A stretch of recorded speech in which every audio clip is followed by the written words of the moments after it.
जी नमस्ते, मैं हूं गौरंग पंडा। पंडा एस्ट्रोलॉजी में आप लोगों का स्वागत करता हूं। आज एक नए वीडियो के साथ कुछ नॉलेज को शेयर करने जा रहा हूं। धनु लग्न, सागिटेरियस असेंडेंट। देखिए, लग्न शब्द इस्तेमाल करता हूं यही कि आप राशि हिसाब से ये वीडियो को मत देखिए।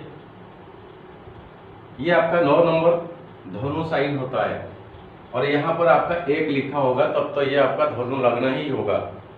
अगर यहाँ चंद्रमा होगा फिर भी ये आप राशि धनु राशि भी होगा और धनु लग्न भी होगा। तो चंद्रमा के हिसाब से मत देखिए, यहाँ लग्न के हिसाब से यहाँ 1 नंबर लिखा हुआ है तब तो ये आपके लिए है। 17 अगस्त 2021 से 17 सितंबर 2021 तक का मैंने टाइम दिल्ली का लिया है। 1:32 ये रवि का संक्रमण होता है।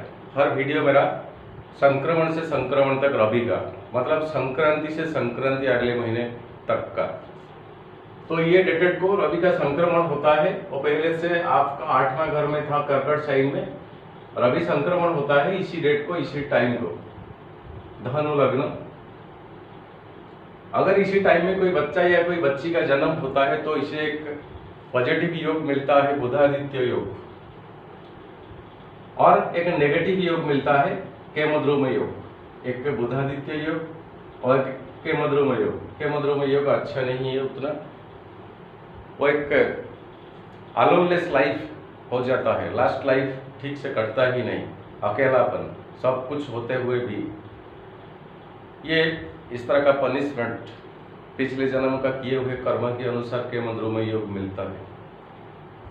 ठीक है, आज हम नक्षत्र डिवीजन, तारा चक्र और चंद्रमा का ट्रांजिट, ये 15 दिन से ये 15 दिन एक महीने का अंदर, और इसके बीच कौन सा प्लैनेट आपका चेंजेस हुआ है, और एक छोटा सा टिप्स 1 सितंबर का मैंने नक्षत्र डिवीजन का पोजीशन और प्लैनेट का पोजीशन मैंने दिया है। तो यही है आपका धनु लग्न, एक ईश्वरीय राशि है धनु और बृहस्पति का घर है, देवगुरु बृहस्पति। किसी का नुकसानदेही और चिंतन ये लोगों के मन में नहीं आएगा। चिंतन हमेशा सात्विक ही आएगा, कोई तामसिक नहीं आएगा, क्योंकि इस लग्न का ही डेफिनेशन होता है किसी का कोई नुकसान हो इनके वजह से वो परमिनेंट नहीं करता है, चाहे खुद के लिए कितना भी पनिशमेंट लिए क्यों ना हो। लग्न भाव का अधिपति बृहस्पति आपका रेट्रोगेशन है, 3 नंबर में है अभी के लिए, और वो धनिष्ठा नक्षत्र में ट्रांजिट कर रहा है जो धनिष्ठा नक्षत्र की मंगल का है। मंगल देव आपका 5वां पोजीशन का मालिक है यहाँ का और 12वां हाउस का मालिक है। मंगल अभी 9th हाउस में पोजिटेड है रवि के साथ, और रवि मंगल बुध यहाँ पर है। मंगल बुध देव आ जाएंगे आपका सिंह को 9 अगस्त 2021 को, 9 अगस्त को आ जाएंगे, तब तो ये 17 अगस्त का टाइम है। बुध आपका 10वां हाउस को आ जाएंगे, यहाँ पर मंगलदेव और रवि दोनों होंगे। मंगल का ट्रांजिट कन्या साइन को 6 सितंबर को होगा।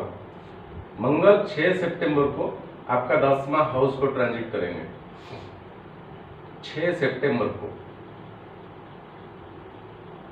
उसी हिसाब से देखे तो 5वां भाव का अधिपति क्रिएटिविटी एक्टिविटीज, ये संसार को जब ईश्वर ने भेजा आपको कुछ करने के लिए, वही होता है क्रिएटिविटी एटीट्यूड एक्टिविटीज। उस जगह का मालिक है आपका मंगल देव, और वो मंगल अभी भाग्य भाव में ट्रांजिट में है, वो आ जाएंगे आपका कर्म भाव को। अभी के लिए टाइमिंग आपका बेटर चलने वाला है आगे। कैसा? सिर्फ बृहस्पति आपका 3 नंबर में रेट्रोगेशन की पोजीशन में है, और जहां पर कोई भी प्लैनेट रेट्रोगेशन होता है, वक्री होता है, तब तो वो पिछला घर को कुछ ना कुछ परसेंटेज देखता है। उसी हिसाब से आपका 2nd हाउस को बृहस्पति का नजर भी होता है। सेकंड हाउस में आपका शनि वो भी रेट्रोग्रेशन की पोजीशन में है, जो शनि के आपका श्रवण नक्षत्र में है, चंद्रमा का 8वां पोजीशन का मालिक। और 8वां घर आपका जो कर्कट साइन है, यहाँ पर शनि का फुल फोकस होता है।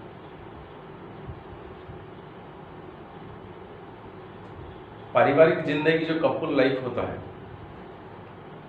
थोड़ा बहुत सहनशीलता आपको अपनाना पड़ेगा।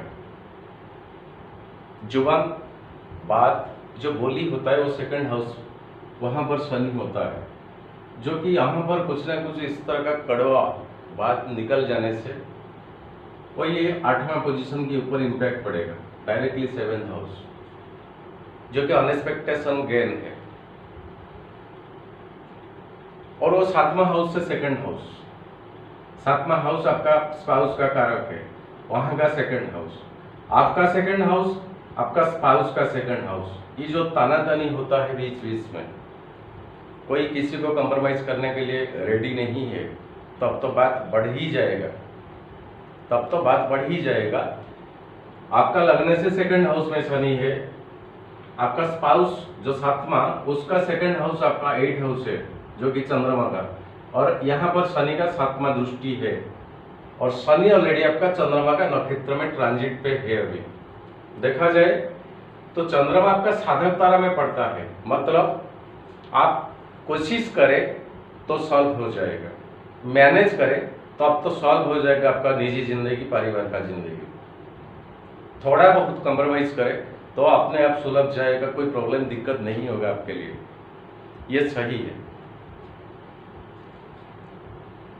केतु आपका 12वां पोजीशन में है, जो कि एक्सपेंडिचर का कारक है, और यही केतु फिर शनि का नक्षत्र डिवीजन में पड़ता है। और केतु आपका विपद तारा में पड़ता है, जो कि मूला, अश्विनी और मघा तीनों नक्षत्र आपका केतु का होता है। उसी तीनों नक्षत्र में अगर आपका जन्म हुआ है तो आपके लिए ये डेंजर जोन पड़ता है, ये 12वां हाउस। केतु आपके लिए प्रीफर नहीं है अभी के लिए, मगर यहाँ पर आपका राहु 6th हाउस में है। 6th हाउस का राहु आपका एनिमिटी को कंट्रोल करे, कोई कर ही नहीं सकता कुछ एनिमिटी, शत्रु भाव। जॉब में कुछ सेकंड डोर का रास्ता अपनाते हुए आपका काम हो जाएगा, और हमेशा आपका 2 ही पॉलिसी रहेगा, ये नहीं होगा तब तो दूसरा, ये नहीं होगा तब तो दूसरा।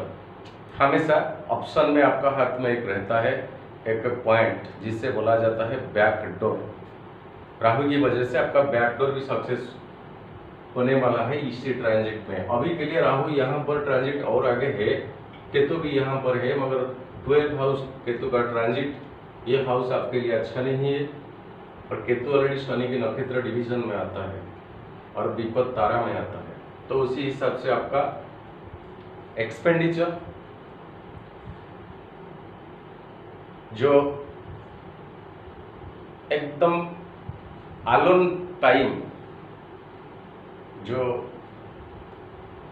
क्या बोला जाता है, जो स्पाउस के साथ जो अंतरंग जो मुहूर्त होता है, उसी में थोड़ा बहुत डिसैटिस्फैक्शन कराएगा यही केतु। बस कोशिश करें इस तरह का ना हो, क्योंकि आपका 7वां हाउस मरकुरी बुध अभी के लिए आपका 9वां पोजीशन में 10 को आ जाएंगे। आपका जुबान में, आपका बात में वही इंटेलेक्चुअल पावर है जो कि आप आराम से कंट्रोल कर सकता है वही सिचुएशन को। सिचुएशन कितना भी बलवान हो, आप ही में वही इंटेलेक्चुअल कैपेसिटी है, आप आराम से डील और हैंडल कर सकते हैं। और किसी सिस्टम में कोई शेयर मार्केट, सट्टा, ये सब में अगर है अब, तो इसी में अभी इन्वेस्टमेंट का टाइम ठीक नहीं है। प्लान एंड पॉलिसी तय कीजिए, प्रिपरेशन कीजिए, उसी हिसाब से उसके ऊपर नज़र रखें, रिसर्च करें, और फाइनली उसके बाद आपको इन्वेस्ट करना, ना सोचे ना समझ के किसी में अभी के लिए इन्वेस्टमेंट, लमसम अमाउंट इन्वेस्टमेंट ना करें, तब तो अच्छा होगा आपके लिए, धनु लग्न के लिए। शनि आपका जन्म तारा में पड़ता है, सेकंड हाउस में रेट्रोग्रेशन पोजीशन में होने की नाते भी थोड़ा बहुत शरीर के ऊपर आपको ध्यान रखना चाहिए। बुधदेव आपका संपत्ति तारा में आते हैं, ज्येष्ठा, रेवती और अश्लेषा, जो कि बुध आपका 10वां हाउस का मालिक और 7वां हाउस का मालिक अभी के लिए रवि के साथ और आदित्य योग बनता है। वो यहाँ पर आने से भी आपके लिए और बेटर होगा और यहाँ से यहाँ पर आने से भी आपके लिए और बेस्ट होगा। तो ये मरकुरी से जितना सारे एक्सपेक्टेशन आपको मिलने वाला है, जैसे कि पार्टनरशिप का बिजनेस, आपका बिजनेस में थोड़ा स्लो डाउन हो गया था, आपका जो any undertakings, any partnership business, partnership relation works, ये सब आपका आगे बेटर रिजल्ट देने वाला है मरकुरी की वजह से। और राहु का 6 पोजीशन, बृहस्पति लग्नाधिपति जो तृतीय और थर्ड हाउस में है आपका लग्न से, और शनि आपका 2nd हाउस में। इस तरह का प्लानिटरी पोजीशन का एक अप्रोक्सीमेटली रिजल्ट मैंने बताया। चंद्रमा का ट्रांजिट देखें इसी महीने में एग्जैक्टली 17 अगस्त से लिया है। वो धनु साइन पहले आपका उसी दिन ट्रांजिट करता है, आपका लग्न श्री चंद्र, वही दिन आपके लिए शुभ ही शुभ है। वही दिन किसी का दृष्टि में आए, किसी का दृष्टि में आए, फिर भी इतना मान के चलिए कि यहाँ पर जब ट्रांजिट करेगा 17 तारीख को धनु साइन को आपके लिए शुभ है। 2nd हाउस मकर, ये 2nd हाउस शनि यहाँ पर ऑलरेडी है, 18 और 19 तारीख को मकर साइन को ट्रांजिट करेगा। ये 2 दिन लिख के रखिए, 2 दिन आपके लिए ठीक नहीं। क्यों? चंद्रमा और शनि बुध एक ही साइन में हो जाएंगे, साथ हो जाएंगे, तो मेंटली आप कुछ डिप्रेसमेंट पे आ जाएंगे। मन में उतना सुकून, सुख, प्रसन्नता नहीं मिलेगा, कुछ प्रेशर में रहेंगे। तो ये 2 दिन देखे मकर साइन। 20, 21, 22 तारीख कुंभ साइन को ट्रांजिट करेंगे चंद्रमा, बृहस्पति के साथ होंगे 3rd हाउस। उसी दिन जो कम्युनिकेशन में जो फेलोर हो गया था आपका, बात में, फोन कॉल हो, मेल हो, ईमेल हो, लेटर्स हो, किसी भी जो माध्यम होता है, कोई काम इसी में हो सकता है तो कीजिए। जबकि गुरु के साथ 3 नंबर में आएंगे कुंभ साइन को, यही डेटेड है 20, 21, 22। मीन साइन को आ जाएंगे 23 और 24, ये आपका चतुर्थ भाव है, 4th हाउस बृहस्पति का भी है। तो फैमिली में कुछ ना कुछ एक्सपेंडिचर तो होगा ही होगा, मगर कुछ सुकून सा माहौल इस तरह का पैदा होगा जिसमें कि आपका एक आत्मसंतोष आएगा, चाहे एक्सपेंडिचर हो ना क्यों। फैमिली में, घर में या अपना सोसाइटी में इस तरह का एक टाइमिंग आपको मिलने वाला है मीन साइन को, जबकि चंद्रमा 23, 24 को ट्रांजिट करेंगे। 25, 26 मेष साइन 5वां, ये आप नोट भी कर सकते हैं। इस हाउस को जब चंद्रमा ट्रांजिट करेंगे तो ये आपके लिए क्रिएटिविटी एक्टिविटीज का जगह होता है, बेटर प्लेस है आपके लिए। जो काम हो नहीं पाता था या कुछ दिक्कतें आ रहे थे, उसी हिसाब से आप उसमें मन लगाइए। 6ठा हाउस राहु है ऑलरेडी यहाँ पे, ये आपका शत्रुता का घर, एनिमिटी का घर, डिजीज का घर, आपका रोग का घर है 6th हाउस। और राहु आपका चंद्रमा की नक्षत्र में है, ध्यान से देखिए। राहु आपका रोहिणी नक्षत्र, जो कि चंद्रमा है रोहिणी नक्षत्र का लॉर्ड, ऑलरेडी पहले से है। और वृषभ साइन को 27, 28 और 29 को ट्रांजिट करता है चंद्रमा। ये तीनों दिन बातों से उलझाना, किसी दूसरे के मैटर्स में अपनी तरफ से इंटरफिकेशन करना, ये सब को परहेज करें तब तो अच्छा होगा। कि डेटेड आप रिमाइंड कर सकते हैं या नोट भी कर सकते हैं। वृषभ साइन जब राहु के साथ चंद्रमा ट्रांजिट करके कंप्लीटली 30 डिग्री, कंप्लीटली 30 डिग्री चंद्रमा का ट्रांजिट जबकि राहु की उसी हाउस में करेगा, ये आपके लिए ठीक नहीं है। वैसे चंद्रमा आपके लिए साधक तारा है, आपका कोशिश जाहिर रहेगा ही रहेगा, आप में है वो टैलेंट, वो विजडम, वो इंटेलेक्चुअल। फिर भी ये तीनों डेटेड को वृषभ में जब ट्रांजिट करेंगे 27, 28, 29, ये सब में आपको जितना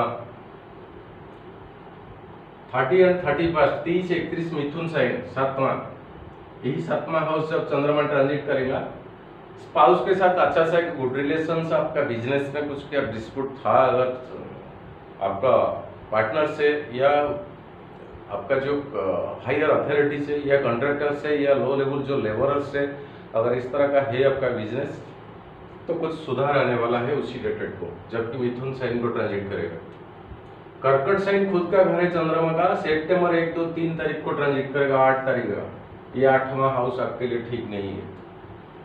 खुद का घर है मगर 8वां हाउस है, और वही 8वां हाउस को शनि का फुल 7th एस्पेक्टेशन, वही कर्कट साइन में जबकि चंद्रमा ट्रांजिट करेगा 1, 2, 3, ये तीनों डेटेड कुछ ना करे तब तो अच्छा है। आप समझ गए होंगे मैं क्या कहना चाहता हूँ। किसी दूर से किसी डिस्टेंस से आपके लिए कोई नेगेटिव न्यूज भी आ सकता है सर। भगवान ना करे, ईश्वर ना करे, आपका सब कुछ भला ही चले, यही ईश्वर से मेरा प्रार्थना है। मगर आपको कम से कम हैंडल विथ केयर, यही 8वां पोजीशन जबकि ट्रांजिट करेगा कर्कट साइन 1, 2, 3 सितंबर। सिंगल साइन 4 और 5, 9वां आपका भाग्य स्थान, ठीक बेटर। कन्या साइन 6 और 7 आपका, यही आपका प्रोफेशन, जॉब्स, आपका जो नौकरी पेशा है, बिजनेस है, जिसमें आप डिपेंडेंट है, जिसमें आप कमाते हैं, जहां से आपका सोर्सेस ऑफ इनकम होता है, वही कन्या साइन को 6 और 7 को ट्रांजिट करता है। 8 और 9 तुला साइन 11, पैसा कहीं फंसा पड़ा हुआ है तब तक लगाइए, दिमाग लगाइए, इसी हाउस को जब भी ट्रांजिट करेगा तुला साइन को 8 और 9 तारीख सितंबर का आपके लिए बेटर रहेगा। 10 और 11 तारीख आपका वृश्चिक साइन को ट्रांजिट करता है चंद्रमा, ये एक्सपेंडिचर का हाउस है, जहां पर केतु ऑलरेडी है, चंद्रमा आ जाएगा केतु के पास, केतु के साथ वो ट्रांजिट करेगा। ये आपके लिए बेहतर नहीं है, क्योंकि शनि का नक्षत्र में केतु ऑलरेडी आता है। और धनु साइन को 12 और 13 तारीख सितंबर को आ जाएगी, जो कि आपका लग्न है। फिर आपको श्री चंद्र मिलता है, जन्म चंद्र मिलता है, दिल दिमाग खुश होगा ही होगा उसी दिन, उसी हिसाब से वो दिन आपका बीतेगा। धनु साइन 14, 15, 16 मकर साइन, फिर शनि के साथ चंद्रमा आ जाएंगे आपका सेकंड हाउस। जो बोली, आप अच्छा बोलने से भी किसी दूसरे सामने वालों को अच्छा नहीं लगेगा, नहीं लगेगा। और समाज का जो लो कैटेगरीज का पर्सन्स होता है, under 2000 depending upon the labour और वर्क्स, कंस्ट्रक्शन वर्क्स, उन्हीं के साथ आपका रिश्ता कम से कम अच्छा ना हो, मगर बुरा होने का कोई चांस ना दे, ज़्यादा बात ना भी करे। वो टाइम आपके लिए शनि के साथ चंद्रमा सेकंड हाउस ठीक नहीं रहेगा। 17, 18 तारीख को आपका कुंभ साइन को जाएगा बृहस्पति के साथ थर्ड हाउस, ठीक रहेगा। और उसी हिसाब से बृहस्पति अभी के लिए आपका 18 अक्टूबर तक रहेगा बकरी अवस्था में, जो कि लग्नाधिपति है, वो 18 अक्टूबर के बाद स्ट्रेट होंगे। शुक्र ट्रांजिट हो जाएंगे कन्या साइन को 11 अगस्त को, जो कि 17 अगस्त से मैंने डेट लिए, 11 अगस्त को शुक्र आ जाएंगे। कहाँ पर आ जाएंगे? कन्या साइन को। यही 17 अगस्त का टाइमिंग जो लिया है शुक्र यहाँ पर होंगे। अभी के लिए जहाँ जिस दिन मैंने वीडियो बना रहा हूँ वो यहाँ पर आ जाएंगे आपका 11 अगस्त। और एक्सपेक्टेशन भी इस तरह का है, मंगल देव एक्सपेक्ट बाय बृहस्पति, जो कि आपका 5वां हाउस का ओनर मालिक, वो बृहस्पति से एक्सपेक्टेशन होता है। कंप्लीटली तीनों के तीनों प्लैनेट 7वां दृष्टि में बृहस्पति का है। ये तीनों बृहस्पति से एक्सपेक्टेशन करता है और ये तीनों से बृहस्पति एक्सपेक्टेशन करता है। शनि अभी के लिए expected by Rahu and Ketu also expected by Mangal Dev. तो ये एक्सपेक्टेशन में बहुत इम्पैक्ट पड़ता है। वो डीपली देखा जाए कोई पर्सनली कोई हॉरोस्कोप को तब तो पता चलता है। ये ट्रांजिट में थोड़ा बहुत एक्सपेक्टेशन का कोई इम्पैक्ट तो पड़ता ही पड़ता है, मगर पर्सनली कोई इंडिविजुअल कोई जातक को, कोई हॉरोस्कोप को, कोई जन्म पत्रिका को हम अगर एनालिसिस करें तो उसी में ये बेसिक पॉइंट होता है कि एक्सपेक्टेशन किस प्लैनेट से किस प्लैनेट को मिल रहा है, अष्टक वर्ग में वो कितना पॉइंट्स मिलता है, तारा चक्र में वो कौन सा नक्षत्र डिवीजन में आता है, कौन सा नक्षत्र में आता है, और प्लैनेट्स कौन सा नक्षत्र में है जन्म की समय में, ये आपको अप्रोक्सीमेटली 40% का रिजल्ट है। ये ऑल ओवर सभी के लिए इस तरह का नहीं। अभी के लिए मान ले, अभी राहु का पीरियड महादशा चल रहा है, शनि का पीरियड, कोई भी मैलेफिक प्लैनेट का पीरियड अगर आप चल रहा है तो पॉजिटिव रिजल्ट ये ट्रांजिट में आपको कितना मिलने वाला है, वही देखना है। एक्चुअली बृहस्पति एक शुभ कारक प्लैनेट होने के नाते वो कहाँ पर है जन्म कुंडली में। मगर आपका धनु लग्न है, ये फाइनल आपका एक ईश्वरीय राशि है, ईश्वरीय लग्न है, आपकी मन उसी तरह का है। आपका जो कंटैक्ट विथ द गॉड वो किसी राशि के तुलना में बहुत बेहतर और ज़्यादा है। आप सीखा है सरेंडर क्या है, आप सीखा है ईश्वर से जो कनेक्टिविटी वो क्या है, आपको बेटर मालूम है। जो कनेक्टिविटी महाभारत में द्रौपदी ने की थी, मेरा कहने का मतलब ये, जब तक खुद के ऊपर थोड़ा सा भी भरोसा है तब तक ईश्वर का कोई सिग्निफिकेंस मिलेगा ही नहीं, क्योंकि आपका मन में वही है मैं भी कर सकता हूँ। मगर द्रौपदी उसी वक्त तक खुद को ट्राई किए थी खुद को बचाने के लिए, तब तक ईश्वर से कोई कुछ नहीं मिला था। जबकि इन्होंने खुद को सरेंडर किया और वो फील किया, अनुभव किया कि वो मेरे से हो ही नहीं पाएगा, बस मेरा सब कुछ लास्ट एंड, तब उन्होंने हाथ को फैला दिया था कि ईश्वर मुझे रक्षा करे। तभी सिग्निफिकेंस कनेक्टिविटी आया था। उसी तरह का नहीं होने से ईश्वर का कनेक्टिविटी नहीं आता है किसी को भी। समर्पण भाव उतना गहरा होना चाहिए, और धनु लग्न में वो है, आपको बेटर पता है। ठीक है, आज के लिए बस इतना। कोई कमेंट, कोई सुझाव हो, आज के लिए गुरंग पंडांग नमस्ते, विदाई दीजिए। जय जगन्नाथ। फिर मुलाकात होगा अगले वीडियो में।